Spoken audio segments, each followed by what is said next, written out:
Madalas ang pinoportray po ah, ng Semana Santa ay yung part po ng kalungkutan. So, minsan, itong last Friday ang dami kong nakitang Kristo na naglalakad na may dalang cross. No? And there's nothing wrong about highlighting yung mga idea ng sakripisyo ng Panginoong Diyos, lalo ni Jesus para sa ating pong lahat. Pero it's also important na ma-portray or maisip din po natin kung bakit namatay at bukod doon yung idea ng muli niyang pagkabuhay. So marami pong mga Kristo ang napako nung Friday, pero ngayong linggo wala na akong nakitang nabuhay. Mula po sa John chapter 16 verse 33, I have told you these things so that in me, ano pong sabi doon? You may have peace. In this world you will have trouble, but take heart, I have overcome the world. Salamat po sa Panginoong Jesucristo dahil muli siyang nabuhay upang patunayan ang kanyang salita at pangako para sa ating pong lahat. Jesus promised peace. Pinangako ho ng Panginoong Jesucristo ang kapayapaan para sa ating pong lahat. At totoo na overcome po ng ating pong Panginoong Diyos. Jesus is with us. Jesus lives. Ang title po ng ating pong mensahe para sa umagang ito ay, What if Jesus did not resurrect? Naitanong nyo na po ba ang sarili ninyo na paano kung hindi nabuhay si Jesus? No? Nailagay nyo na rin ba sa isip ninyo na kung anong magiging purpose natin sa mundong ito kung walang isang Kristong nabuhay? Sa ating pong pagpapatuloy, tayo pong lahat ay manalangin. Panginoong aming Diyos, kami po ay nagpapasalamat at muling nagpupuri dahil tunay nga, Panginoon, na kayo ay buhay sa buhay ng bawat isa. Salamat dahil kayo ang Diyos na makapangyarihan. Salamat, Panginoon, dahil alam po namin that you are in the midst of us, Panginoon. We are accepting your message, Panginoon, at dalangin po namin na patuloy nyo kaming bigyan ng damdaming malawak, Panginoon. Kaisipan na patuloy na unawain ang inyong salita para sa buhay ng bawat isa. Lord, maraming salamat po sa pangalan ni Jesus. Amen. Again, ang title po ng ating pong mensahe para sa umagang ito ay, What if Jesus did not resurrect? Before we proceed with that idea kung bakit kailangan mabuhay at ano bang pinapatunayan ni Jesus, pag-usapan po natin yung ilan sa mga katotohanan patungkol po sa Kanya. And number one, sabi po sa Mark chapter 1 verses 10 to 11, just as Jesus was coming up out of the water, He saw heaven being torn up open and the Spirit descending on Him like a dove. So ito po yung picture na kung saan ay binabaptize na po si Jesus ni John the Baptist. And habang binabaptize mo siya ni John the Baptist during that time, bumukas po ang langit at may bumaba pong espiritu patungo kay Jesus. Then sabi doon, and a voice came from heaven, at ang sabi po ng boses, You are my Son, whom I love. With you I am well pleased. So imagine po ninyo, pagkabukas ng langit, may bumabang espiritu, biglang may nagsalita, Ikaw ang aking anak. Hindi ko alam kung ako si John the Baptist, kung anong mararamdaman ko during that time. Ang number one katotohanan po patungkol kay Jesus, He is led and empowered by the Spirit of God. Kinasihan, ginabayan, sinamahan at binasbasan po siya ng Espiritu ng ating pong Diyos.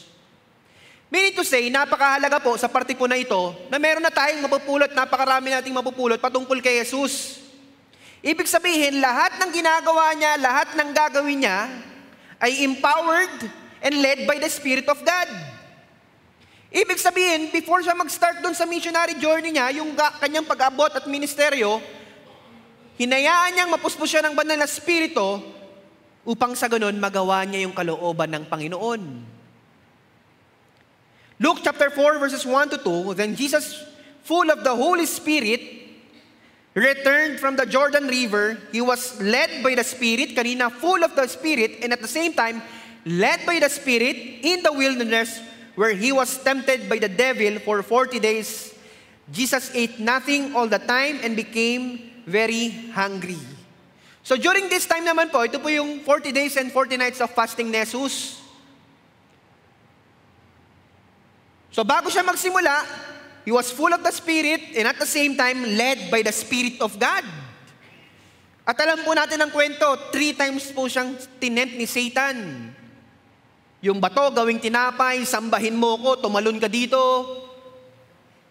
And then alam po natin ang kwento, he was able to resist it because of the Spirit of God. Kaya napakaalaga mga kapatid na tayo po yung maging puspos ng banal na Espiritu. No? Aside from the idea na kailangan natin ng Diyos, kailangan din natin ng maunawaan na nasa atin ang Espiritu ng Diyos upang sa ganun, alam mo natin kung anong kalooban ng Panginoon para sa atin pong lahat. Sa mundong ginagalawan po natin, napakaraming mga trouble. No? Pagising lang natin, may trouble na. Pag nagtatrabaho, may gulo na. Ang dami yung problema, ang daming pwedeng mga bagay na mag-distract na ating pananampalataya, maging yung paggawa natin ng kalooban ng Panginoon. But yet, again, that's why it's very important that we are being filled and led by the Spirit of God sa ating pong lahat. Kung may mga kasamaan tayo ng loob, when we are filled and led by the Spirit of God, alam natin kung anong gagawin natin. Kung mayroon tayong kaaway, meron tayong pinagdadaanan, meron tayong gagawing malaking desisyon, when we are led by the Spirit of God, alam po natin ang gagawin po natin. That's why again, it's very important that we are filled with the Spirit of God sa ating pong mga buhay. Again, Jesus, because of the Spirit of God, was able to resist the temptation of Satan. Alam natin kung paano humindi. Alam mo natin kung paano umayaw sa temptation ni Satan. John chapter 10 verse 10, the thief comes only to steal, kill, and destroy. Kaya minsan yung iniisip po ng maraming mga tao, kapag umaangat daw, mas lalo daw pong tinitibag. Kaya laging reminder dun sa mga taong medyo tumataas na ang buhay, patuloy na lumapit sa Panginoon at patuloy na magtiwala sa Panginoon. At kahit sang areas ng buhay natin, kailangan nating magtiwala sa Panginoon at kailangan nating ma-feel ng Espiritu ng Diyos upang sa ganun, again, magawa natin ang kalooban ng Panginoon para sa ating pong lahat. Because why? The thief comes only to steal, kill, and destroy. And that's the number one truth about Jesus. Nasa Kanya ang Espiritu ng Diyos. He was full of the Spirit of God to the point na lahat ng ginagawa niya ay kalooban din ng Panginoon. At I think isa sa mga dahilan po yun para manampalataya at maniwala tayo sa Kanya na lahat ng sakripisyo niya at lahat ng tinuro niya ay kalooban din ng Diyos Ama para sa atin pong lahat. Number two truth about Jesus. He is the Son of the Most High God. Kaya sabi po dun sa binasa natin Mark chapter 1 verse 10 to 11, You are my Son, whom I love. With you, I am well pleased. Parang kumbaga inordain. Binigyan ng idea yung mga tao na siya yung anak na dapat nating pagkatiwalaan at siya yung magliligtas sa ating lahat. Bukod sa idea na He was filled with the Holy Spirit or the Spirit of God is with Him, dapat din nating maunawaan na siya po ay anak ng the Most High God. Matthew chapter 28 verse 18, Jesus came to them and said, I have been given all authority in heaven and on earth. Ibig sabihin, dahil ako ang anak, binigyan ako ng authority para ituro, gawin ang mga bagay na ito. Not just from heaven or sa heaven, but even sa earth, sa mundo pong ito. It is the assurance that what He is doing is the will of the Father. And at the same time, the Father's love is the Son's love, and the Son's forgiveness is the Father's forgiveness. Kasi iisa lang po sila. Yun ang dapat din po nating maunawaan. Parang tayo mga magulang, Dahil may mga anak po tayo, pilit at pilit nating pinagagawa sa kanila yung kalooban natin. At yung kalooban na yon, madalas naman ayaw natin yung ikapapahamak nila. Kaya yung mga anak, pilit at pilit din naman nilang binibigay yung best nila para masunod nila yung kanilang mga magulang. And the relationship of the Father and Jesus ay mas malalim pa po sa ganung idea. That's why again, habang si Kristo ay filled of the Holy Spirit, siya rin po ibinigyan ng authority bilang anak ng ating pong Panginoong kataas-taasang Diyos. Binigyan siya ng karapatan ng Panginoon para gawin ang mga bagay na ito. Para mabuhay at para magturo at para iligtas tayo sa anumang mga kapahamakan maging sa slavery ng kasalanan, ng kautusan, ng takot at ng mga pagkakamali. Yun po yung dalawang bagay na maaari pang magdagdagan sa ating pong patuloy na paglalim sa Panginoon patungkol kay Jesus. No po? And what if Jesus did not resurrect? No, parang joke lang. Siguro tatawa na siguro yung mga Romano after ng 3 days na pagkakapako ni Jesus, wala namang nabuhay na Diyos. So, walang purpose lahat ng ginawa niya. And during that time, ano nyo ginawa ng mga disipulo? Even sila, nawala na sila ng pag-asa na mabubuhay pa si Kristo. Nakita nila eh. Yung iba hindi nakita, nagtago. Pero nung mga panahon na yun, nagbalikan sila sa mga ginagawa nila. Nangisda ulit sila. Kasi bakit? They were hopeless during that time.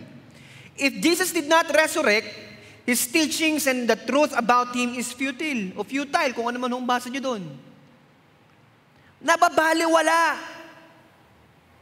O mababaliwala lahat ng mga bagay na yun. Kung sinabi niyang, I am the Lord your God, ako yung Diyos ninyo.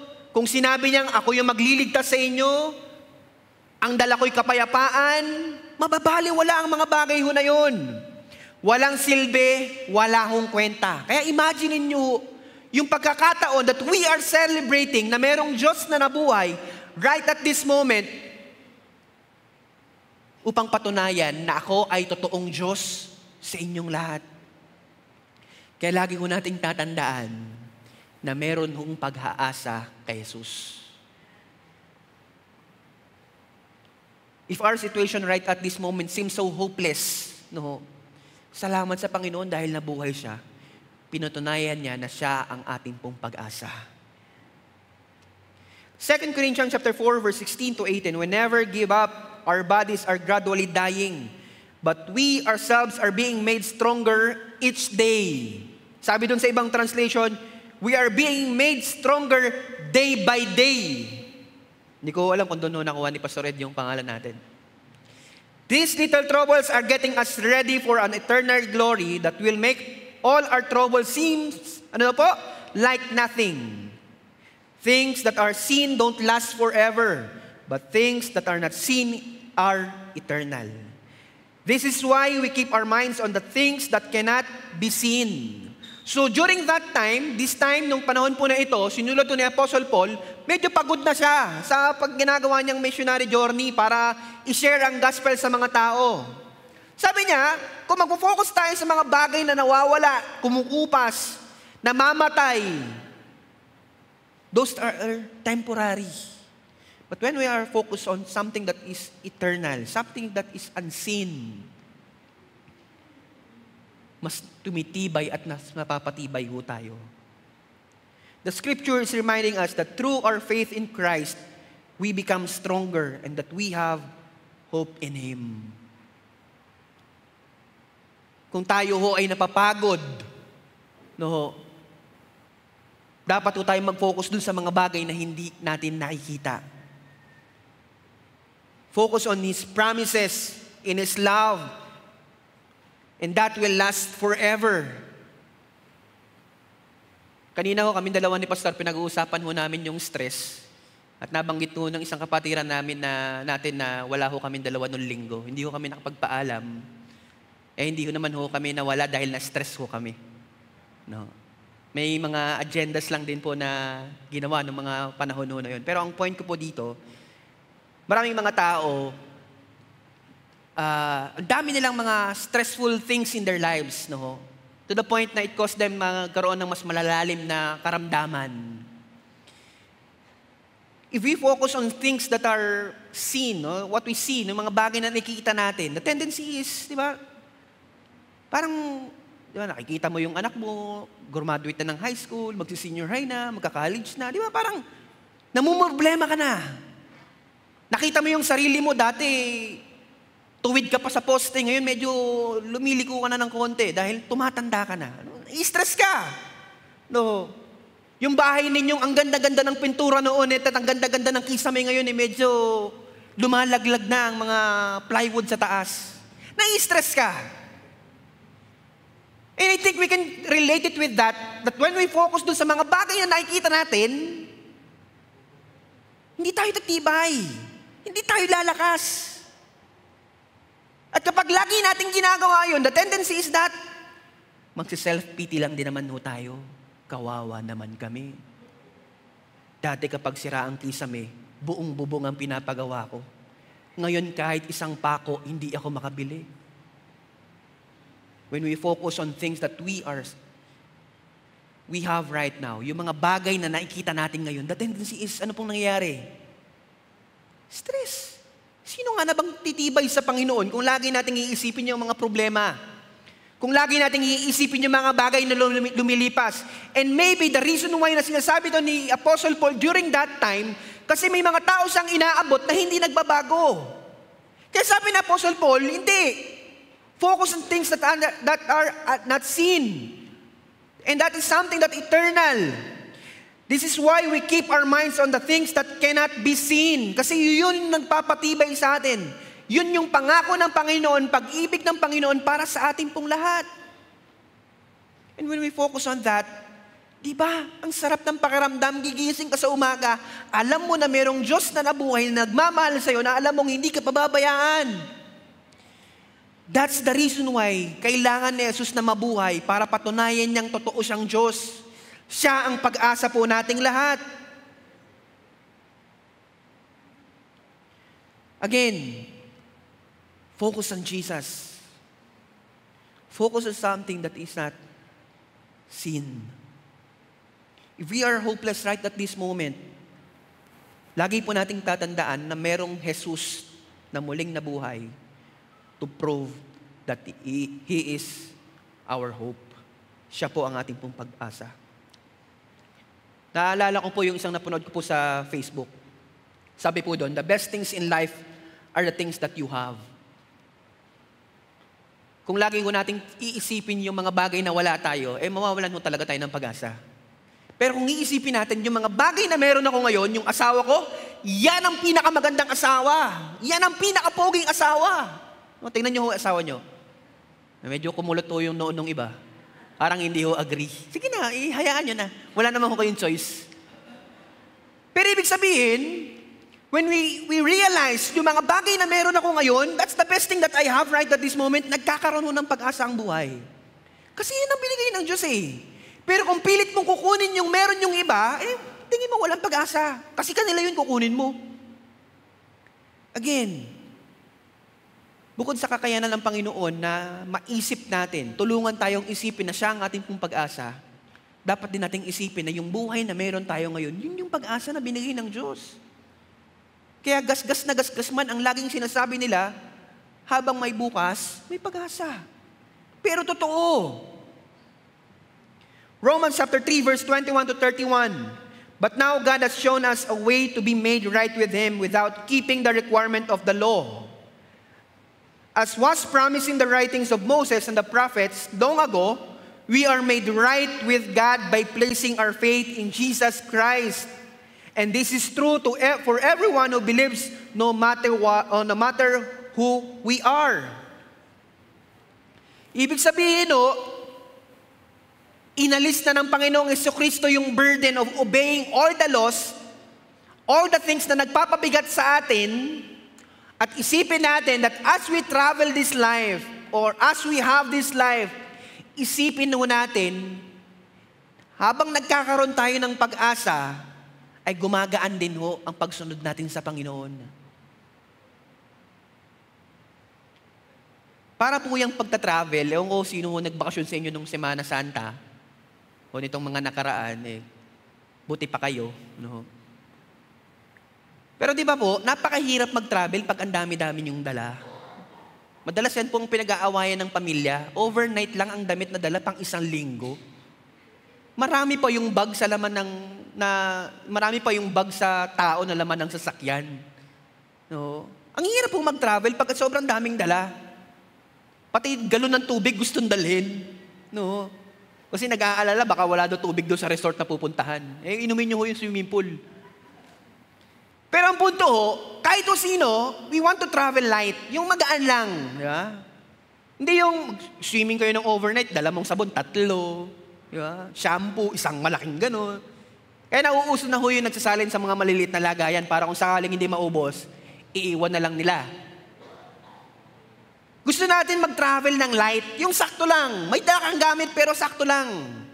Yung hindi ka mahihirapan. Yung hindi yung habang nagta-travel kayo, nakikita mo puro bag, puro gamit. Nakikita mo yung paligid kasi you enjoy it. And that's the same thing with our obedience and at the same time our relationship with God. Ang ginawa ng Panginoon, binigay niya yung saktong bagahe lang as we travel. Yung tipong yun lang ang kailangan natin. And when we travel it, may enjoy natin. Habang lumalapit po tayo sa Panginoon, dapat gumagaan. And that's the reason why nabuhay si Kristo. To prove na lahat ng kanyang tinuro ay totoo para sa ating pong lahat. Kaya yung mga nakita niyong Kristo nung Biyernes at hindi ho nabuhay ngayon, hindi ho nila napatunayan. But again, our point right at this moment ay makita ho natin meron pa ring burden, but yet the burden is light. We can travel light. Again, that's the reason why He resurrected. Hindi na baliwala ang katotohanang si Jesus ay dapat po nating pagkatiwalaan. Yung pag-ibig na tinuturo niya, yung kagalingan na binigay niya sa mga tao, yung kalayaan na binigay niya sa mga tao during His time and up to this time, ay hindi ho nasayang. Pinatunayan ho ng isang Diyos. At yung Diyos na ho na yun ay yung Diyos na ating pong sinasamba na dapat lang po tayong magtiwala para sa Kanya. If Jesus did not resurrect, we are still slave. Tayo po'y mga alipin pa rin ng kasalanan, ng mga kautusan, ng takot at ng mga pagkakamali. No po? Alam kong nabanggit na ho sa atin that the laws in the Bible are 600 plus laws. No? At yun, kailangan nilang sundin lahat ng yun. Pambihira, 10 Commandments, hirap na tayo, 600 plus pa. Yung utos lang ni nanay na ilagay sa pitchel o lagyan ng tubig ang pitchel at ilagay sa rep, hindi natin masunod. Madalas ang pitchel lang ang nalalagay, walang tubig. Kaya walang malamig na tubig, malamig na pitchel meron. Napakahirap sundin yung pang 600 plus laws. And that laws will just make us sinful, more sinful. Kasi bakit? Kada hindi mo nagagawa, kasalanan. Kaya kung hindi ko nabuhay si Jesus, ay slave pa rin ho tayo ng kasalanan. Alipin pa rin ho tayo ng kautusan. Alipin pa rin ho tayo ng takot. Kaya mga tao noon, takot sa Diyos eh. Kaya sabi nga nila, mali daw po yung sinasabi sa anak na sana lumaki kang may takot sa Diyos. Yun, lumaki yung anak, kaya magsimba, takot sa Diyos. Baka daw masunog siya o baka daw kunin siya agad ng Diyos. Baka naman mas maganda kong sabihin, sana lumaki kang may magandang relasyon sa Diyos. Minsan nagbabago yung idea ng takot. Yung takot na takot, hindi yung takot out of reverence at out of honor doon sa Panginoon. Takot talaga. Kaya nung panahon nila, takot din sila sa Diyos. Kasi ang daming punishment na hindi naman binibigay rin ng Diyos, minsan tao lang din naman ang nagbibigay na pinapanis yung mga tao nagkakasala. Doon mo tayo pinalaya ng Diyos. Doon sa takot. Takot na mamatay, takot na parusahan, and at the same time yung failures. Kasi every time na nagkakamali ka, may kapalit na punishment. Ako bilang driver, ang isa ko sa kinakatakutan kong daanan ay yung Maynila, bukod doon sa Makati. May mga naka-blue boys doon, tawag nila blue boys. No? So, habang nagdadrive ka ng payapa at nagsa-sound trip ka mag-isa, biglang may lalabas na kulay blue tao, naka-kulay blue.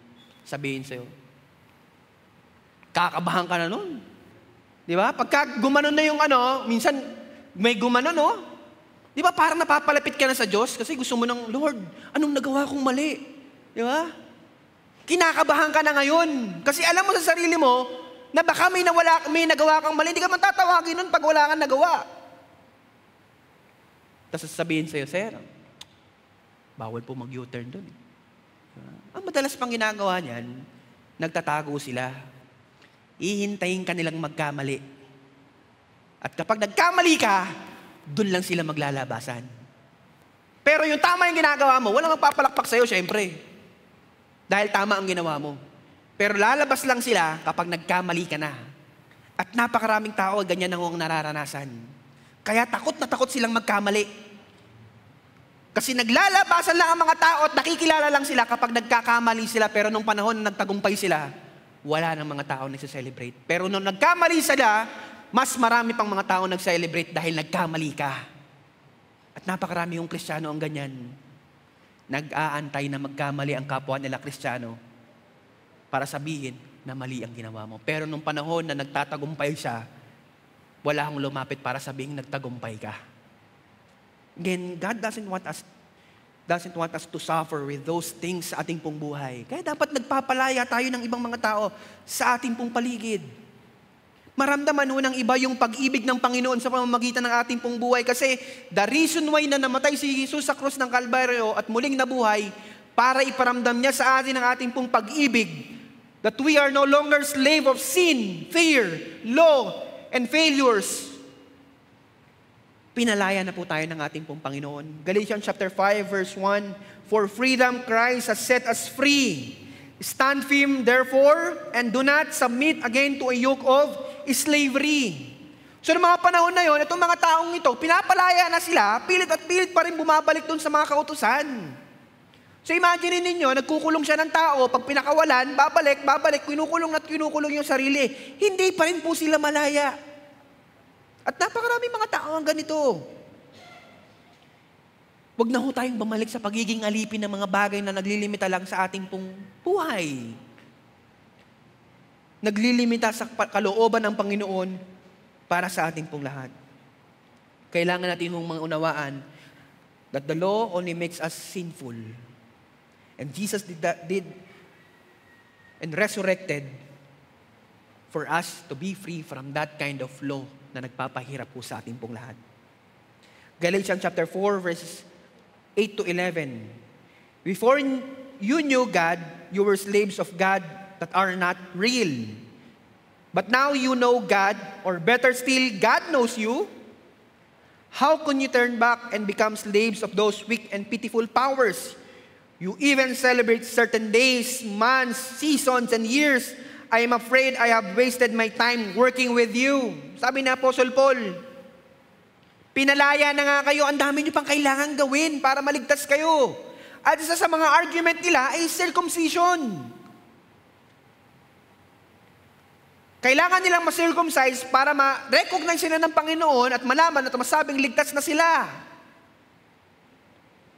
Sabi ni Apostle Paul, hindi na. Huwag nyo nang pahirapan ang sarili nyo. Huwag nyo na kayong bumalik dun sa mga bagay na yun. Ang dami mga tradisyon, ang dami mga sakripisyo na kailangan nilang gawin, kailangan nilang sundin. And ang ending, nagsasuffer lang silang lahat. Again, if Jesus did not resurrected, we are still slave of these things. Kaya pilit at pinipilit na ginagawa ni Apostle Paul at binabaon sa isip niya ng mga tao na hindi nyo na kailangan gawin ang mga bagay na ito kasi tapos na. Tinuldukan na ni Jesus. Napakadaming laws during their time. Bawal magtrabaho ng Sabbath. Kung if you will remember yung time ng nagpagaling si Jesus ng Sabbath day, nagrereklamo yung mga tao, ba't daw nagpagaling? Dapat daw, bukas na. Yung ganun, no? Imagine ninyo, nagpapalimita sa buhay ng mga tao. Bawal hawakan ng babaeng dinudugo, kailangan ng circumcision, kailangan sundin ng mga traditions na ito, just for them to be saved. Ang ending din naman, walang nakakagawa ng perfect. So ang ending, lahat sila ay makakasalanan at wala rin namang naliligtas sa kanila. Dahil bakit? Walang nakakagawa. Nung dumating si Jesus, anong sabi ni Jesus? Love the Lord your God and love others as yourself. Maaaring sawang-sawa na ho kayo sa mga mensahe namin patungkol ho dito. Pero God wants us to be free. God wants us to love one another. Gusto ho at kalooban ng Panginoon na tayo pong lahat ay maging malaya. Galatians chapter 5 verse 4, for if you are trying to make yourselves right with God by keeping the law, you have been cut off from Christ. You have fallen away from God's grace. Sayang mo yung undeserved grace na dapat nating nararamdaman if we keep on obeying the law. Huwag ho nating sayangin ang ginawa ho ni Jesus sa cross ng Kalbaryo.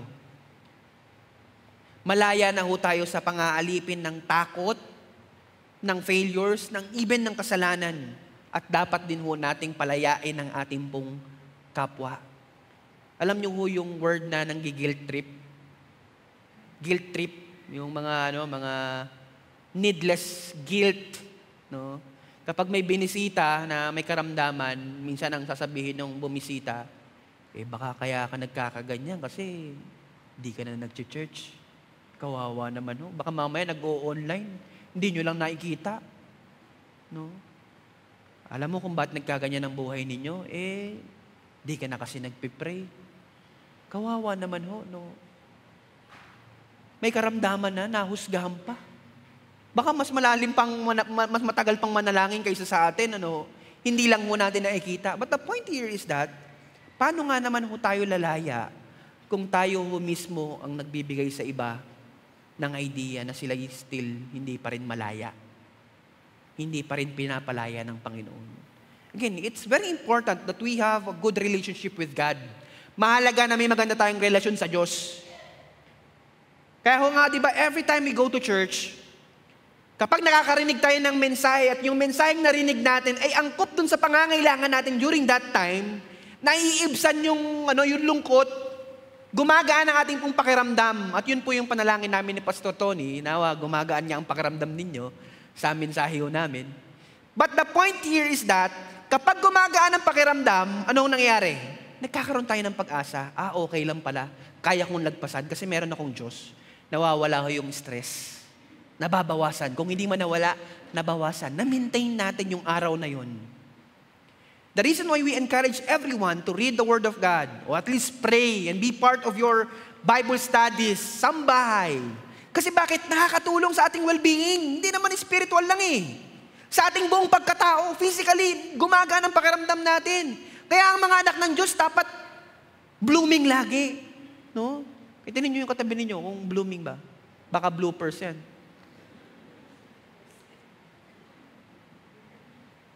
Kasi, nakakatulong po sa ating pagkatao na nagkakaroon tayo ng pag-asa. Kapag tumigil tayo sa pananalangin, sa relasyon natin sa Panginoon, ano nangyari? Nai-stress tayo. Pag na-stress tayo, dadami yung stress kasi wala na nagpapagaan ng pakiramdam mo. Puro negative na naririnig mo, busy ka na sa trabaho, busy ka na sa pamilya mo, busy ka na sa sarili mo, magkakaroon ka ng karamdaman at ang ending, yung karamdaman na yun ang naging dahilan para manghina ka. Kaya lang, ang nakakalungkot sa ibang sasabihin, kaya ka nagkaganyan. Tinigil mo kasi ang Diyos, iniwan mo ang Diyos. Pero hindi Gusto ng Panginoon na tayo pong lahat ay maging malaya. Palayain na rin natin ang iba. Kaya sabihin nyo sa katabi nyo, malaya ka na. Tuwan-tuwa yung mag-asawa. Malaya na daw sila. Parang matagal na nilang gustong marinig sa inyo yan. Parang feeling ko gumaano yung pakiramdam nila Baka may mag-asawa pa dito ng may asawa na. Wag naman Biro lang But again, gusto ng Panginoon na tayo pong lahat ay malaya. Huwag nating sayangin. Yung suffering ni Jesus sa krus ng Kalbaryo at muli niyang pagkabuhay ay ibabaliwala. Because why? Gusto nating magstay sa gantong buhay. Kaya nakakalungkot isipin na may mga tao nagsasabi, Gusto ko yung ganito lang eh. Okay na ako dito eh. Well, hindi naman natin silang pwedeng pilitin na umalis doon sa comfort zone nila at kung yun ang gusto nilang gawin, mangyari sa buhay nila. Ba't nga naman natin sila pakikialaman? But then again, it's a good reminder for every one of us na meron mong magandang plano ang Diyos para sa atin. Hindi lang yan ang gusto ng Diyos para sa ating pong lahat. May perfect timing ang Diyos para sa ating pong lahat. Galatians chapter 5 verse 13, my friends, you were chosen to be free. So don't use your freedom as an excuse to do anything you want. Baka naman isipin natin, ay malaya na pala ako, so gagawin ko na ho to. Sabi ni Apostle Paul, hindi. Use it as an opportunity to serve each other with love. Because why? People are serving one another during their time dahil kailangan nilang maglingkod, dahil takot sila sa parusa. Pero ang sabi ni Apostle Paul, serve one another with love. Kung maghuhugas ka ng pinggan mamaya pagtas ng tanghalian, gawin mo ng may pag-ibig. Kung magpiprito ka ng itlog, gawin mo ng may pag-ibig kasi kung walang pag-ibig, baka masama mo yung shell. Kaya lagi ko natin sinasabi na ang pag-ibig ang susi ng lahat. Serve one another with love. Hindi lang mo tayong nakakatanggap ng paglilingkod ng iba, dapat tayo rin po ay naglilingkod sa iba ng may pag-ibig. If Jesus did not resurrect, mababaliwala ho ang lahat. And we are still under the slavery of sin, fear, and failures. Jesus died and resurrected to prove that He is our God who conquers everything. It is a proof that everything He taught is true, that love set us free, that our faith in Him is not empty. Salamat. Dahil sa ating patuloy na pag-awit, pagsunod sa Panginoon, sa pagmamahalan na ginagawa natin sa bawat isa, maging sa ating pong Panginoon, ay hindi po nababaliwala. Dahil ang araw nito'y paalala sa ating pong lahat na merong isang Diyos na namatay at muling nabuhay para sa atin. If Christ conquers everything, He conquers your situation right now. Nalagpasan na rin ho ng Panginoon ng mga bagay na yun. Lagpasan na rin natin. I-remind ho natin ang ating mga sarili. Lagay po natin ang ating pong kanang kamay sa ating pong dibdib. Christ is my hope and He lives in me. Sabay-sabay po tayo. 1, 2, 3, go. Christ is my hope and He lives in me. Salamat, Panginoon. Tayo pong lahat ay manalangin. Panginoon, maraming salamat dahil tunay nga na kayo ay makapangyarihan. Salamat, Panginoon, dahil kayo po'y tapat.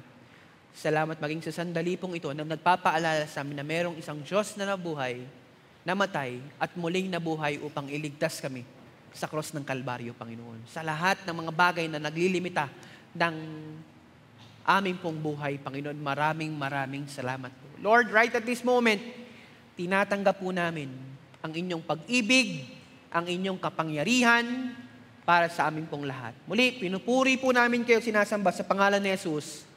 Amen.